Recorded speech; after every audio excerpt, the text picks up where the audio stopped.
Welcome to our channel. In this video I will show you how to log into WhatsApp without QR code on desktop. So for this, firstly we will search for WhatsApp, and here we will go with the first link here, which is WhatsApp web.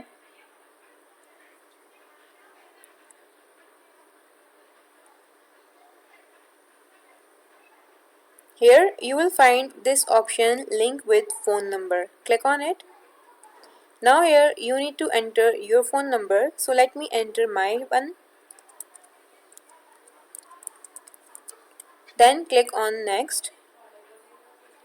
Let me show you my mobile screen. So a notification will pop up like this. Are you trying to link a device? Then click on confirm.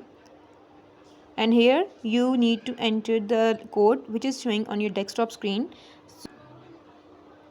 So after adding the code, it will start logging in.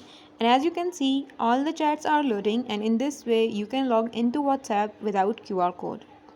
If you find this video helpful, make sure to subscribe our channel. Thank you for watching. Bye.